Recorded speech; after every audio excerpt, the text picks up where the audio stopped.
തിരികെ വന്നതിന് ശേഷം ആരോടും അധികം അടുക്കുന്നില്ല. പഴയ ഗ്യാങ്ങുകളിൽ നിന്ന് ഒറ്റപ്പെട്ട് നടക്കുകയാണ് നിവിൻ. അത് കാരണം ഇന്ന് അക്ബറും അപ്പാനി ശരത്തും അവിടെ ഇരിക്കുന്ന സമയത്ത് നിവിൻ അതുവഴി കടന്നു പോകുമ്പോൾ അപ്പാനി ശരത്ത് പറയുന്നുണ്ട്, "ഞങ്ങളെ ഒന്ന് മൈൻഡ് ചെയ്യടാന്ന്. ഞങ്ങളോടൊന്ന് മിണ്ടടാന്ന്" പറയുന്നു. അങ്ങനെ നിവിൻ വന്ന് മിണ്ടുന്നു. അവിടെ ഇരിക്കാൻ പറയുന്നു. അപ്പം നിവിൻ ഇരിക്കാൻ സമയമില്ല, എനിക്കൊന്ന് കുളിക്കണം, എൻ്റെ ഈ കണ്ണാപ്പി ലുക്കൊക്കെ ഒന്ന് മാറണം, അത് കഴിഞ്ഞിട്ട് ഒന്ന് സംസാരിക്കാന്നൊക്കെ പറയുന്നു. എന്നാൽ അക്ബറിന്റെ മടിയിൽ ഇരുന്നുകൊണ്ട് സംസാരിക്കുന്നുണ്ട്. പക്ഷെ നിവിൻ പഴയ കണക്കല്ല കേട്ടോ. നിവിൻ പറയുന്നു, "എനിക്ക് ഇന്നലത്തെ ഒരു ദിവസം കൊണ്ട് എല്ലാവരെയും പഠിക്കാൻ പറ്റി, എല്ലാവരെയും മനസ്സിലാക്കാൻ പറ്റി" എന്ന് നിവിൻ പറയുന്നുണ്ട്. അതെങ്ങനെ മനസ്സിലാക്കാനാ? പുറത്തു പോയ നിവിന് അകത്ത് നടന്ന കാര്യങ്ങളൊന്നും നിവിന് അറിയത്തില്ല.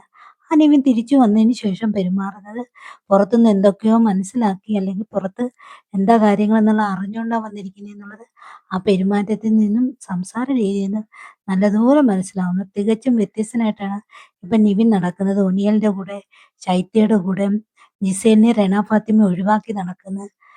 അപ്പൊ അനുശരീരത്തിന്റെ അക്ബറിന്റെ അടുത്തൂടെ പോകുന്നില്ല. അതിൽ നിന്ന് വ്യത്യസ്തനായിട്ടൊക്കെ നടക്കുന്നു. അപ്പൊ നിവിൻ എല്ലാ കാര്യങ്ങളും അറിഞ്ഞിട്ട് തന്നെയാണ് വന്നിരിക്കുന്നത്.